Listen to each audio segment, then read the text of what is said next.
Hey guys, it's the Comics Kid 2099, and I am here to talk about something with you guys. The title of this video is actually a little bit misleading. If you are subscribed to this channel, or if you happen to be watching this video, you have almost certainly already heard that the character Angela, who first appeared in Spawn at Image Comics, she was co-created by author Neil Gaiman and artist Todd McFarlane. Todd McFarlane is also the guy who owns Spawn. And long story short, for almost 20 years, this character has been the source of legal dispute between these two men.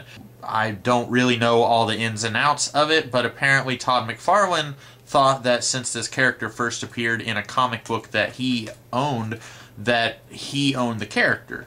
Neil Gaiman thought, since he created the character, that he owned the character.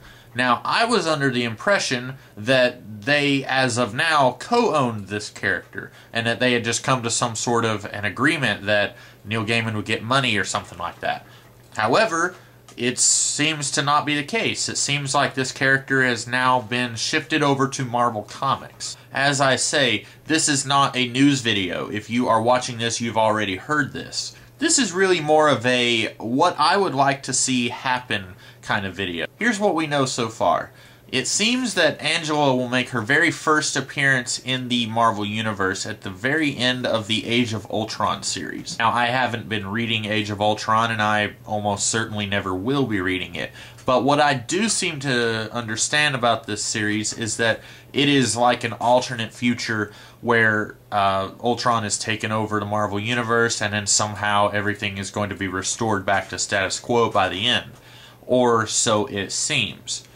I know this because I've seen teaser images where Captain America's got like a weird eye patch, and some of the characters look like they're older and some of the characters look like they're the same age. I'm assuming that there's going to be some alternate future Days of Future Past kind of stuff going on here. I was thinking, wouldn't it be just really awesome if there was some weird thing like Ultron has opened a portal to another dimension and Angela just like shows up, like, in the middle of the Marvel Universe, and nobody knows who she is, and then she just kind of starts doing stuff. This would be like a very sly kind of way of referencing that she does have a history prior to her first appearance in a Marvel comic book. Now, of course, you wouldn't be able to say, I'm Angela, I used to hunt Hellspawn for a living. You wouldn't be able to say that because Spawn is still owned by Todd McFarlane. Now, chances are they're not going to do this. When Angela first appears in a Marvel comic, probably she's just going to have no baggage at all, and they're just going to rebuild her from the ground up.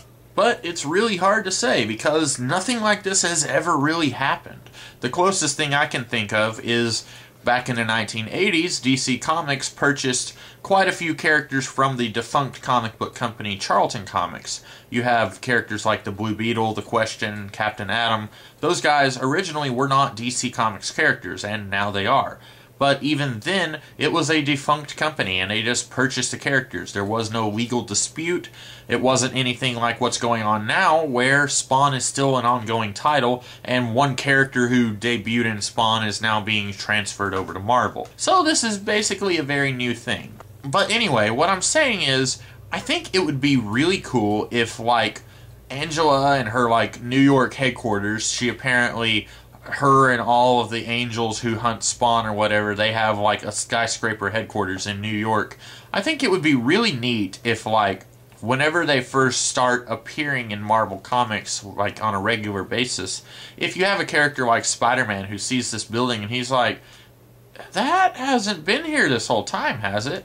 You know, something that's kind of a sly reference like, yeah, this is a brand new character entering Marvel, but she's got a backstory that we're not really allowed to say. I don't know, maybe this video is just a whole lot of gibberish. Maybe you're watching this and you're thinking, what is this guy talking about? Maybe you don't want what I just said to happen. Maybe you would rather them do the thing I said where she just shows up with no backstory and then they treat her as if she's a brand new character. And honestly, if they did that, I wouldn't mind. I just think that something like this, it's a very rare opportunity, and I think it would be kind of fun if whoever is handling her, whether it's Dan Abnett on Guardians of the Galaxy or whether it's Neil Gaiman, it seems like he might be writing her first couple of appearances. Whoever is writing her, I just think it would be kind of funny if they sort of pretended like she has a backstory that they're not going to reference. Like if they just said, okay, and now the New York headquarters that was showing up in New York in Image Comics is now showing up in Marvel, and there's going to be no hullabaloo made about it, except for a character maybe saying, how long has that building been here?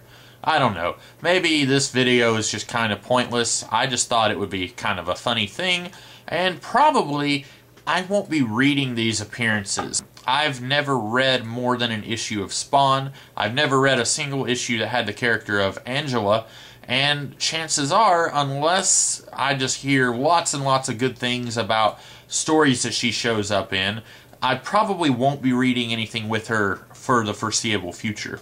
I definitely am not going to be reading Guardians of the Galaxy because I haven't been reading that comic. So unless she shows up in her own title, I probably won't be reading any of the Marvel Angela stories either. But that was just something that I thought I would throw out there. Maybe it's funny, maybe it's just kind of stupid, I don't know. Until then, I will see you guys next time, almost certainly with another review.